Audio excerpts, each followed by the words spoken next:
Hello guys. நம்ம இந்த வீடியோல என்ன டிஸ்கஸ் பண்ண போறோம் அப்படின்னு பார்த்தோம்னா, மேத்ஸ் தான் டிஸ்கஸ் பண்ண போறோம். ஸோ இதுல வந்து பார்த்தீங்க ஆல்ரெடி வந்து நம்ம விகிதம் பேஸ் பண்ணி சம்ஸ் எல்லாமே நம்ம பார்த்துட்டு இருக்கோம் இல்லையா? ஸோ அதோடைய லாஸ்ட் சாப்டர் வந்து லாஸ்ட் எக்ஸர்சைஸ் வந்து இதுதான். ஓகேவா? ஸோ நம்மளுடைய சிலபஸ்ல டிஎன்பிஎஸ்சில நியூ சிலபஸ்ல விகிதம் அண்ட் விகிதாச்சாரம் அப்படின்னு ஒரு சிலபஸ் குடுத்துருப்பாங்க. ஸோ அதுல வந்து பார்த்தீங்க அப்படின்னா, நம்ம 6த் புக்ல, 7த் புக்ல ஒரு சாப்டர் தான் குடுத்துருக்காங்க. மொத்தமே 2 சாப்டர் நம்ம படிச்சுட்டோம் அப்படின்னா, அந்த சாப்டர் ஃபுல்லாவே கவர் ஆயிரும். ஓகேவா? நம்மளுடைய சிலபஸ்ல அந்த ஒரு பர்ட்டிகுலர் காலம் வந்து ஃபுல்லாவே நம்ம வந்து கவர் பண்ணிட்ட மாதிரி இருக்கும். அதுல வந்து 6த் புக்ல உள்ள அந்த சாப்டர் ஃபுல்லாவே நம்ம படிச்சாச்சு. இப்ப 7த் புக்ல உள்ள இந்த எக்ஸர்சைஸ்ல வந்து பார்த்தீங்கன்னா, 4.3 வரைக்கும் தான். ஸோ இத முடிச்சுட்டோம் அப்படின்னா, நமக்கு இந்த 2 சாப்டர்ல உள்ள விகிதம் பேஸ் பண்ணி உள்ள எல்லா சம்ஸுமே கவர் பண்ணிரலாம்.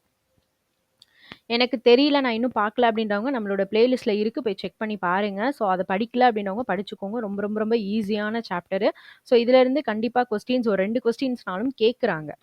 ஓகேவா? ஸோ நம்பர்ஸ் மட்டும் தான் சேஞ்ச் பண்ணியிருக்கிற மாதிரி இருக்கும். மெத்தட் எல்லாமே ஒரே மெத்தட்ல கேட்குறாங்க. ஸோ அதனால இந்த சாப்டர் வந்து ஸ்கிப் பண்ணிடாதீங்க. ரொம்பவே ஈஸியான சாப்டரும் கூட, ரொம்பவே சிம்பிளான சாப்டரும் கூட. ஓகேவா? ஸோ லாஸ்ட் எக்ஸர்சைஸ் நம்ம இன்னைக்கு டிஸ்கஸ் பண்ணிடலாமா? ஸோ இதில் என்ன கொடுத்துருக்காங்க அப்படின்னு பார்த்தோம்னா, நேர் விகிதம் எதிர் விகிதம். ஸோ இந்த கணக்குக்கு இது ரொம்ப இம்பார்ட்டன்ட். இது வரைக்கும் நான் இது வந்து சொல்லலை. ஏன்னா வந்து என்ன கேட்டிருப்பாங்க அப்படின்னா, 10 ஆப்பிளோட ரேட் எவ்வளோ அப்படின்னா 5 ஆப்பிளோட ரேட் எவ்வளோ. ஸோ இந்த மாதிரி கொஸ்டினாக தான் வந்துச்சு, நமக்கு ஈஸி. அப்போ 10 ஆப்பிளோட ரேட் இதுனா ஒரு ஆப்பிளோட ரேட் என்னன்னு கண்டுபிடிச்சா 5 ஆப்பிளோட ரேட்டை கண்டுபிடிச்சலாம். அந்த மாதிரி சம்ஸாக வந்ததுனால நமக்கு அது தேவைப்படலை. பட் ஆனால் இந்த சம்ஸ் வந்து கொஞ்சம் குழப்புற மாதிரி இருக்கும். அதனால தான் நான் இந்த இதை வந்து சொல்கிறேன். ஓகேவா? நேர் விகிதம் எதிர் விகிதம். ஸோ அதாவது என்ன அப்படின்னு பார்த்தோம்னா, இந்த 2 ஃபார்முலாவும் ரொம்ப படிச்சு வச்சுக்கோங்க. படிச்சீங்கன்னா ஈஸி இந்த இது. x1 நேர் விகிதம்னா என்ன formula? x1 divided by y1 is equal to x2 divided by y2. x1 divided by y1 is equal to x2 divided by y2. ரைட்டா? அதே எதிர் விகிதம் அப்படின்னா x1 divided by x2 is equal to y2 divided by y1. அவ்வளவுதான், முடிஞ்சு. ஓகேவா? நேர் விகிதம் அப்படின்னா x1 divided by y1 is equal to x2 divided by y2. எதிர் விகிதம் அப்படின்னா x1 divided by x2 is equal to y2 divided by y1. அவ்வளவுதான். ஓகேவா? நேர் விகிதம்னா என்ன, எதிர் விகிதம்னா என்ன அப்படின்னு பார்த்தோம்னா, இப்போ நேர் விகிதம் அப்படின்னா ஒன்றும் கிடையாது. ஸோ இப்போ ஃபார் எக்ஸாம்பிள் நம்ம வந்து இப்போ நம்ம ஆப்பிளே சொல்லியிருந்தோம் இல்லையா? ஸோ 1 கிலோ ஆப்பிள் நான் வாங்குறேன் அப்படின்னா ஒரு ரேட் இருக்கும். 200 300 ஸோ வாட் எவர். ஸோ ஒரு ரேட் இருக்கு. ஸோ அதே ஒரு கிலோ ஆப்பிளோட ரேட் வந்து ஒரு 300 அப்படின்னா 2 கிலோ ஆப்பிள் நான் வாங்கும்போது 600 இருக்கும். அதாவது நமக்கு குவான்டிட்டி அதிகமாக அதிகமாக அதுக்கான காஸ்ட்டும் என்ன செய்யும் அப்படின்னா அதிகமாகும். ஸோ அந்த மாதிரி ஒரே மாதிரி கிராஜுவலாக இன்க்ரீஸ் ஆச்சு அப்படின்னா அதை தான் நேர் விகிதம் அப்படின்னு சொல்கிறாங்க. ரைட்டா? ஸோ எதிர் விகிதம் அப்படின்னா என்ன அப்படின்னு பார்த்தோம்னா, ஒன்று அதிகமாகும் போது இன்னொன்று கம்மியாகணும். இப்போது ஃபார் எக்ஸாம்பிள் நான் வந்து ஒரு ஒர்க்கு செய்கிறேன். ஒரு 5 பேர் சேர்ந்து நாங்கள் ஒரு கேங்காக ஒரு ஒர்க் பண்ணுறோம் அப்படின்னா, ஒரு 5 பேர் சேர்ந்து செய்கிறதுக்கு 10 நாள் ஆகுது. இப்போ நாங்கள் 10 பேர் சேர்ந்து செய்யும்போது 5 நாளில் கம்ப்ளீட் பண்ணிடலாம் அந்த ஒர்க்கை. கரெக்டாக? ஸோ இப்போ ஆட்கள் அதிகமாகும் போது நாட்கள் குறையுது. ஸோ அதுதான் வந்து எதிர் விகிதம். இது அதிகரிக்கும் போது ஒன்று குறையணும், அது எதிர் விகிதம். ரெண்டுமே கிராஜுவலாக இன்க்ரீஸ் ஆச்சுன்னா அது நேர் விகிதம். அவ்வளோதான், முடிஞ்சு. ஓகேவா? ஸோ இந்த சம் வந்து ஃபர்ஸ்ட் சம் பார்த்துடலாமா? இது மட்டும் தெரிஞ்சுக்கிட்டிங்கன்னா இந்த சாப்டர் ரொம்ப ஈஸி. ஃபர்ஸ்ட் ஒன் என்ன கொடுத்துருக்காங்க அப்படின்னா, 7 கிலோகிராம் வெங்காயத்தின் விலை 84 ரூபாய் அப்படின்னா பின் வருவனவற்றை காண்க அப்படின்னு கொடுத்துருக்காங்க. 7 கிலோகிராம் வெங்காயத்தோட ரேட் வந்து எவ்வளோ சொல்லியிருக்காங்கன்னா 84 ரூபாய் சொல்லியிருக்காங்க. அப்படின்னா பின் வருவனவற்றை காண்க. அப்போ ஃபர்ஸ்ட் ஒன் என்னன்னா, 180க்கு நான் வாங்குறேன் அப்படின்னா எவ்வளோ வெங்காயம் வாங்கலாம்? இதுதான் கொஸ்டின். ஓகேவா? வெங்காயத்தோட கிலோ அதிகமாக அதிகமாக ரேட் என்ன ஆகிட்டே இருக்கும்? அதிகமாயிட்டே இருக்கும். அப்போ இது என்னது? நேர் விகிதம் இல்லையா? ஸோ அப்போ ஜஸ்ட் ஃபார்முலா மட்டும் நம்ம பார்த்தாலே போதும். நேர் விகிதத்துக்கு என்ன ஃபார்முலா சொல்லியிருந்தோம்? x1 y1 is equal to x2 y2. இது அப்படியே சப்ஸ்டியூட் பண்ணிங்கன்னா ஆன்சர் ரெடி. ஸோ x1 என்னது? 7 கிலோகிராம். y1 என்னது? y1 நமக்கு y1 வந்து 84. ஸோ போட்டாச்சா? x2 இப்போ இதோடைய தான் நமக்கு தெரியாது. அப்போ x2 டிவைடட் பை 180. அப்போ இந்த x2 மட்டும் வச்சுட்டு இது அந்த பக்கம் கொண்டு போங்க. 7 into 180 டிவைடட் பை 84 இல்லையா? ஸோ இதை நம்ம கேன்சல் பண்ணோம்னா எவ்வளோ வரும் அப்படின்னா 15 கிலோகிராம் வரும். ஓகேவா? 7 கிலோகிராம் வெங்காயத்தோட ரேட்டு 84 ரூபாய். 15 கிலோகிராம் வெங்காயத்தோட ரேட்டு வந்து 180 ரூபாய். அவ்வளோதான். அதுக்கப்புறம் வந்து பார்த்தீங்கன்னா 3 கிலோ வெங்காயத்தோட ரேட் என்னன்னு கேட்டிருக்காங்க. 7 கிலோகிராம் வெங்காயத்தோட ரேட் 84னா 3 கிலோகிராமோட ரேட் என்ன? இது ரொம்ப ஈஸி. நான் வந்து ஃபார்முலால போடல. அப்படியே எழுதிட வேண்டியதான். 7 கிலோகிராம் வெங்காயத்தோட விலை 84னா 1 கிலோ வெங்காயத்தோட விலை 84 டிவைடட் பை 7 இல்லையா? ஸோ அப்போ 3 கிலோன்னு வரும்போது இன்ட்டு 3 போட்டு கேன்சல் பண்ணாலே போதும், ஆன்சர் வந்துடும். அதனால ஃபார்முலால நான் சப்ஸ்டியூட் பண்ணல. ஃபார்முலால சப்ஸ்டியூட் பண்ணவங்க சப்ஸ்டியூட் பண்ணி கண்டுபிடிச்சிடலாம். அதுக்கும் ஒரே சேம் ஆன்சர் தான் வரும். ரைட்டா?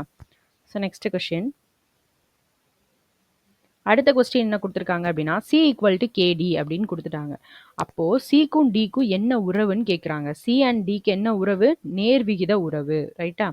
ஸோ செகண்ட் கொஸ்டின் என்ன கொடுத்துருக்காங்கன்னா சி இஸ் ஈக்குவல் டு 30. சியோட அமௌண்ட் வந்து எவ்வளோன்னு கொடுத்துட்டாங்க, 30 அப்படின்னு கொடுத்துட்டாங்க. டிக்கு எவ்வளோ கொடுத்துட்டாங்கன்னா 6ன்னு கொடுத்துட்டாங்க. கேயோட வேல்யூ என்ன? அப்போ ஈஸி தான். அப்படியே நம்ம என்ன பண்ணிடலாம், சியோட வேல்யூவும் டியோட வேல்யூவும் சப்ஸ்டியூட் பண்ணால் கேயோட வேல்யூ என்ன செஞ்சிடும், கிடச்சிரும். சி இஸ் ஈக்குவல் டு கேடி வந்துடுச்சா? ஸோ சியோட வேல்யூ 30, கேவை மட்டும் வச்சுட்டு டியை கீழே கொண்டு வந்துடலாமா? கொண்டு வந்தோம்னா கீழே 6. ஸோ இதை கேன்சல் பண்ணால் கேயோட வேல்யூ என்ன? 5. ஓகேவா? கேயோட வேல்யூ என்ன? 5. ஸோ கேன்சல் பண்ணி பார்த்துக்கோங்க, 5. அடுத்த தேர்ட் ஒன்ல என்ன கொடுத்துருக்காங்க அப்படின்னு பார்த்தோம்னா டியோட வேல்யூ 10ன்னு கொடுத்துட்டாங்க.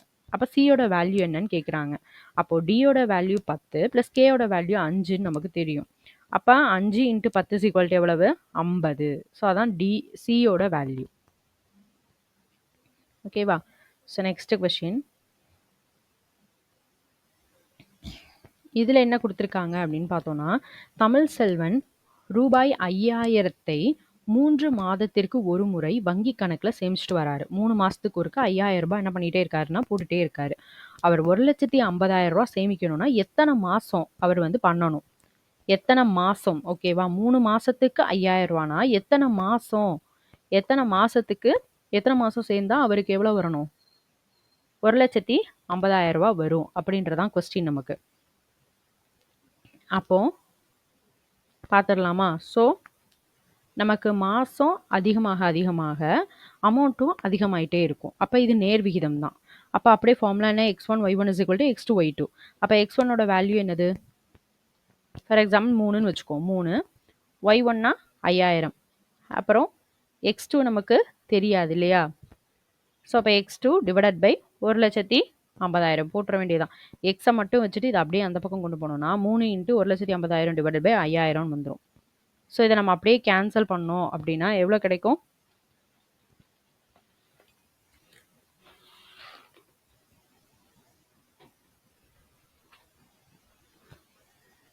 எவ்வளோ கிடைக்கும் அப்படின்னா 90 மாதம் கிடைக்கும். எவ்வளோ கிடைக்கும்? 90 மாதம். 90 மாதம் கிடைக்கும். ஓகேவா? So next question. ஒரு அச்சு இயந்திரம் 300 பக்கங்களை, இதை நான் வந்து அப்படி அப்படியே கொடுத்துருக்கேன். ஸோ நீங்கள் வந்து டிவைட் பண்ணி மல்டிபிள் பண்ணி சிம்பிளிஃபை பண்ணி பாருங்கள் ஆன்சர் வருதான்னு. ஓகேவா? இதை அப்படியே கேன்சல் பண்ணி ஆன்சர் பண்ணோன்னா ஆன்சர் வந்துடும். ஒரு அச்சு இயந்திரம் 300 பக்கங்கள் கொண்ட ஒரு புக் இருக்கு. 300 பக்கங்கள் இருக்கிற ஒரு புக்கை ஒரு நிமிஷத்துல 30 பக்கம். ஒரு புக்கு அதில் ஒரு நிமிஷத்துக்கு 30 பக்கம் அப்படின்னு அச்சிடுது. அந்த அச்சு இயந்திரம் வந்து அதே புத்தகத்தை ஒரு நிமிஷத்துக்கு 25 பக்கம்னு அச்சிட்டா அச்சிட்டு முடிக்க எவ்வளோ நிமிஷம் ஆகுன்றதான் கொஸ்டின். ஸோ இதுலையுமே நமக்கு ஃபர்ஸ்ட் இதுக்கே கொடுக்கல. ஒரு நிமிஷத்துல 30 பக்கம் அடிக்குது, அதுவே எப்போ முடிக்குதுன்னு கொடுக்கல. ஸோ நம்ம ஃபர்ஸ்ட் அதை கண்டுபிடிப்போம். மொத்தம் 300 பக்கம், ஒரு நிமிஷத்துக்கு 30 பக்கம் அப்படின்னா 300 டிவைடட் பை 30 போட்டோன்னா எவ்வளோ வருது? 10 நிமிஷத்துல அந்த புக்கை அடிச்சு முடிச்சிடும். அதே மாதிரி ஒரு நிமிஷத்துக்கு 25 பக்கம் அடிக்குது அப்படின்னா 300 டிவைடட் பை 25 போட்டோன்னா என்ன வரும்? 12 நிமிஷத்துல என்ன செஞ்சிடும்? அதை அடிச்சு முடிச்சிடும். ஓகேவா? ஸோ ஸ்டெப்பு மட்டும் சொல்கிறேன், கேன்சல் பண்ணுறது நீங்கள் கேன்சல் பண்ணி பாருங்கள். So next question. 6 பலரச பாட்டில்களோட ரேட்டு வந்து 210 ரூபாய். அப்போ 4 பலரச பாட்டில்களோட ரேட் என்ன? ஸோ இது ரொம்ப ஈஸி தான். இப்போ 6 பலரச பாட்டில்களோட விலை 210னா ஒரு பலரச பாட்டிலோட ரேட் என்ன? டிவைடட் பை 210 டிவைடட் பை 6ன்னு வரும். அதே 4 பலரச பாட்டில்னா இன்ட்டு 4 போட்டு கேன்சல் பண்ணால் எவ்வளோ வந்துடும்? 140. அப்போ 4 பலரச பாட்டிலோட ரேட் எவ்வளவு அப்படின்னா 140 ரூபாய். ஓகேவா? So next question. எக்ஸ் ஆனது, ஸோ இது கொஞ்சம் டிஃப்ரெண்ட்டாக இருக்க மாதிரி இருக்கும், பார்த்துக்கோங்க. எக்ஸ் ஆனது ஒய்யின் 2 மடங்கோடு எதிர்விகித தொடர்புடையது. கொடுத்துள்ளபடி y is equal to 6 எனில் எக்ஸினுடைய மதிப்பு 4. அப்போ y is equal to 8 அப்படின்னா எக்ஸோட வேல்யூ என்ன? இதான் கொஸ்டின் நமக்கு. ஓகேவா? எக்ஸ்ன்றது ஒய்யோட இரு மடங்கோட எதிர்விகித தொடர்புடையது. இப்போ எக்ஸு என்ன பண்ணுறோம்? ஒய்யோடைய இருவிகித தொடர்புடையது, இரு மடங்கோடு எதிர்விகித தொடர்புடையது. அப்போ இதை நீக்கும் போது என்ன வந்துடும் அப்படின்னா கே வந்துடும். K X is equal to K divide by 2y அப்படின்னு எழுதிக்கலாமா? இப்போ என்ன செய்கிறோம் அப்படின்னா ஒய்யோடையும் எக்ஸோட வேல்யூவையும் சப்ஸ்டியூட் பண்ணுறோம்.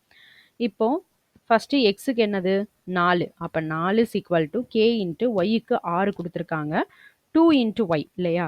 அப்போ 2 இன்ட்டு 6 வந்து என்னது 12. அப்போ நம்ம கே வச்சுட்டு இதை அப்படியே அந்த பக்கம் கொண்டோம்னா 48ன்னு கிடைக்கும் கேயோட வேல்யூ. ஓகேவா? ஸோ நெக்ஸ்ட்டு அடுத்து என்ன கொடுத்துருக்காங்கன்னா ஒய் ஈக்குவல் டு 8 இருந்தால் எக்ஸோட வேல்யூ என்னன்னு கேட்டிருக்காங்க. ஸோ அப்போ ஒய் வந்து 8ன்றது தெரியும், கேன்றது 48ன்றதையும் கண்டுபிடிச்சாச்சு. அப்போ அதை அப்படியே சப்ஸ்டியூட் பண்ணிடலாமா? X is equal to 48 divided by 8 வரும். பட் ஆனால் 2y அப்படிங்கிறனால 8 இன்ட்டு 2 16. அப்போ இது ரெண்டையும் கேன்சல் பண்ணால் என்ன ஆன்சர் வரும்? 3. அப்போ எக்ஸோட வேல்யூ என்னது? 3. எக்ஸோட வேல்யூ என்னது? 3. அதான் ஆன்சர். So next question. ஒரு சரக்கு வண்டி 594 கிலோமீட்டர் தூரத்தை கடக்கிறதுக்கு 108 லிட்டர் டீசல் வந்து தேவைப்படுது. அப்படின்னா அந்த வண்டி 1650 கிலோமீட்டர் தூரத்தை கடக்கணும் அப்படின்னா டீசலோட அளவு எவ்வளோ தேவைப்படும் அப்படிங்கிறதான் கொஸ்டின். ஸோ இதில் வந்து என்ன செய்கிறாங்க அப்படின்னா கிலோமீட்டர் அதிகமாக அதிகமாக டீசலோட எண்ணிக்கை என்ன ஆகிட்டே இருக்கும்? அதிகமாகிட்டே இருக்கும். அப்போ இது நேர்விகிதம் தான். ஸோ அப்போ ஃபார்முலா என்ன? x1 divided by y1 is equal to x2 divided by y2 இல்லையா? ஸோ x1 என்னது 594, அப்போ y1 108. அடுத்தது x2 நமக்கு x2 வந்து 1650, y2 நமக்கு y2 வந்து நமக்கு என்ன செய்யாது? தெரியாது. அப்போ என்ன செய்யணும் அப்படின்னா அந்த y2 மட்டும் வச்சுட்டு இதை அப்படியே இந்த பக்கம் கொண்டு வர வேண்டியதான். இது y2. ஓகேவா? y2 into 594 is equal to எவ்வளோ வரும்? 108 இன்ட்டு 1650. இதில் y2 மட்டும் வச்சுட்டு இதை கீழே கொண்டு வந்தோம்னா 594 கீழே வந்துடும். இதை நம்ம கேன்சல் பண்ணோம் அப்படின்னா எக்ஸோட y2ஓட வேல்யூ என்னது? 300. அப்போ 300 லிட்டர் டீசல் வந்து தேவைப்படும். 594 கிலோமீட்டர் தூரத்தை கடக்கிறதுக்கு 108 லிட்டர் டீசல் தேவைப்படும். அதே மாதிரி 1650 கிலோமீட்டர் தூரத்தை கடக்கிறதுக்கு 300 லிட்டர் டீசல் தேவைப்படும். இதுதான் ஆன்சர். ஓகேவா? So next question. ஸோ மேற்சிந்தனை கணக்குகள். ஸோ இதையும் பார்த்து முடிச்சுருவோம். இதில் என்ன கொடுத்துருக்காங்க அப்படின்னா ஒரு டசன் சோப்போட ரேட்டு வந்து 396 ரூபாயாம். அப்போ 35 சோப்போட ரேட் என்னன்னு கேட்குறாங்க. ஒரு டசன் அப்படின்னா என்னது? 12 சோப்பு அப்படிதானே? ஒரு டசன்னா 12. அப்போ 12 சோப்போட ரேட்டு வந்து 396 ரூபான்னா ஒரு சோப்போட ரேட் என்ன? 396 டிவைடட் பை 12ன்னு போட்டுக்கலாம். ஓகேவா? அப்போ 35 சோப்பு எவ்வளவு? இன்ட்டு 35 போட்டால் ஆன்சர் வந்துடும்.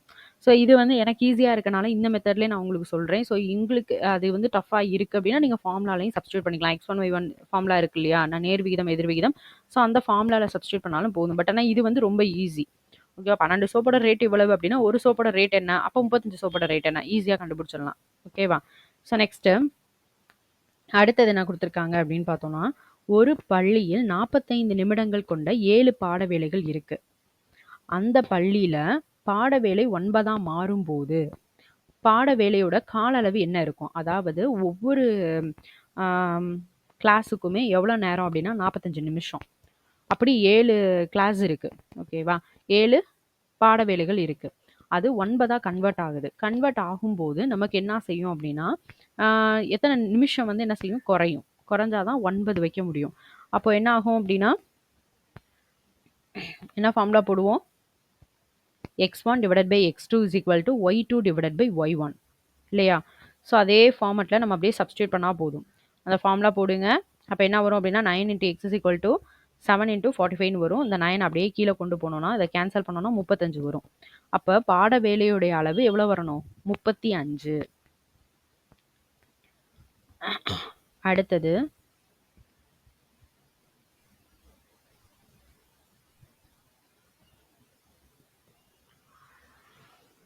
ஓகே 10th கொஸ்டின் என்னன்னா 105 நோட்டு புத்தகங்களோட ரேட்டு வந்து 2415 ரூபாய். 105 நோட்டு புத்தகங்களோட ரேட்டு வந்து 2415 ரூபாய். அதே வந்து ரூ. 1863 நான் வாங்கணும் அப்படின்னா எத்தனை புக்ஸ் வாங்கிக்கலாம் அப்படின்றதான் கொஸ்டின். அப்போ இது வந்து நோட்டோட ரேட்டை நோட்டோட கவுண்ட் அதிகமாக ரேட்டும் இன்க்ரீஸ் ஆகிட்டே இருக்கும் இல்லையா? ஸோ அப்போ ஃபார்முலா என்னது? x1y1 is equal to x2y2 அதானே? x1y1 is equal to x2y2. அப்போ x1 எவ்வளவு? 105 டிவைடட் பை y1 வந்து 2415 ஈக்குவல் டு x2 நமக்கு தெரியாது, அப்படியே வச்சுக்குவோம். டிவைடட் பை y2 வந்து 1863. அப்போ அந்த x அப்படியே வச்சுட்டு இது அந்த பக்கம் கொண்டு போகணும். அப்போ 105 இன்ட்டு 1863 டிவைடட் பை 2415. இதை அப்படியே நம்ம கேன்சல் பண்ணி கொடுத்தோம் அப்படின்னா 81 வரும். இதான் ஆன்சர்.